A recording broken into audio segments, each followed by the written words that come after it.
So let's start talking more about Kant, right?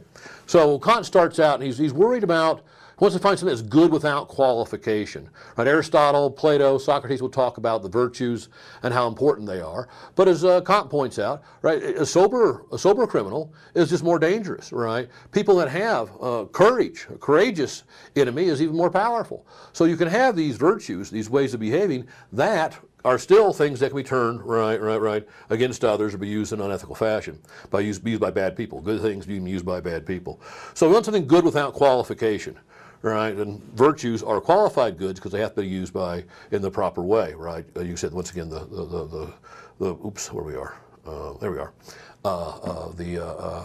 Other virtues can be abused, right, by bad people trying to be more effective in their evil ways, right? So Kant's trying to figure out what the purpose of reasoning is, right? What to do with this thing, because it's not a very good guide to happiness, as he says, right? We can reason all we want, and we may not end up being very happy.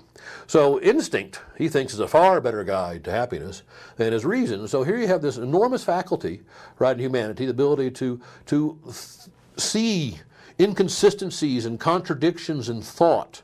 Well, those things just can't fit together. One of them may be true, both of them may be false, but certainly these two things cannot be true together, right?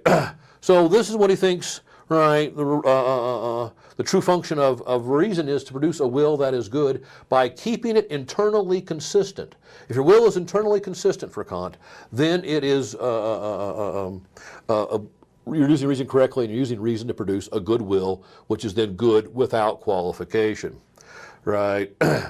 So he thinks the will is absolutely good if it cannot be evil, and once again, if it does not contradict itself. So he's based his entire ethics on creating these ideas of maxims. I want to tell a lie. All right. If I think about telling a lie, I want to be believed. In order to lie to be successful, people have to believe it, but I also want to deceive at the same time.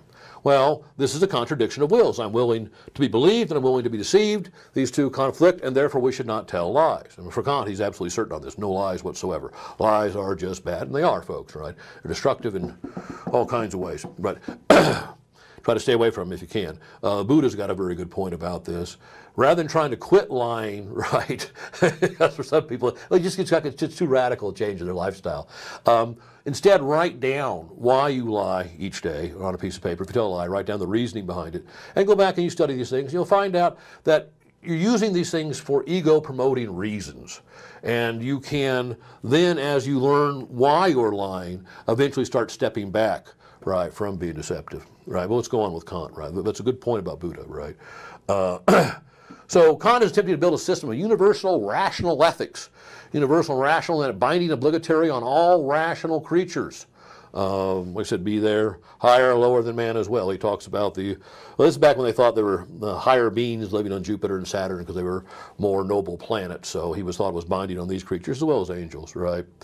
He thinks the universal laws of conduct must be valid for all rational creatures, and the law cannot therefore be based on anything empirical, right, derived from the senses or human, right? So he doesn't want to appeal to consequences. He doesn't want to appeal to outcomes. He doesn't appeal to proverbs and things like this. He wants a pure system of identifying what your intention of is an act. And if your intention isn't clear and full of consistencies and free of inconsistencies, then you're not acting correctly, right? So you want to keep a very, very clear idea of what you're trying to do, what you're doing, and make sure you're willing something that is not internally at odds with itself, as it would be if you have a contradictory will, right? Oops, back again. Right, he's not going to appeal to the world for advice on these matters, something you can figure out for yourself. And if you think about it, folks, another way to think about this, if God was pre-existing the world, right, existing just in time but not in space, and he creates the world out of nothing, it makes sense that in order for that to be a good God, you'd have to have something independent of God which you could measure him against, and it wouldn't be worldly, it wouldn't be human, it would be nothing on this planet because it doesn't exist yet. So it's possible to talk about the behavior of angels being good or bad before creation, therefore before appealing to the world. Now this is back when Christianity was a large religion, so Kant is religious in some of his works and not so religious in other parts of his works, but you can understand it as that way. But it can also be understood in a secular fashion, right? So also keep in mind. And a lot of people like this system, right? It's a very tight structure if you can figure out and keep clear on what is your intent and how your intent contains any inconsistencies. I mean, if you're not very good at reasoning, right, one thinks one's willing quite well and actually be full of inconsistencies and just not note them, right? Because one's incapable of noting them, right? Not being, right, well versed in distilling, right, the will, the maxim, the reasons behind an action. Go, okay, well, these things don't go together, right?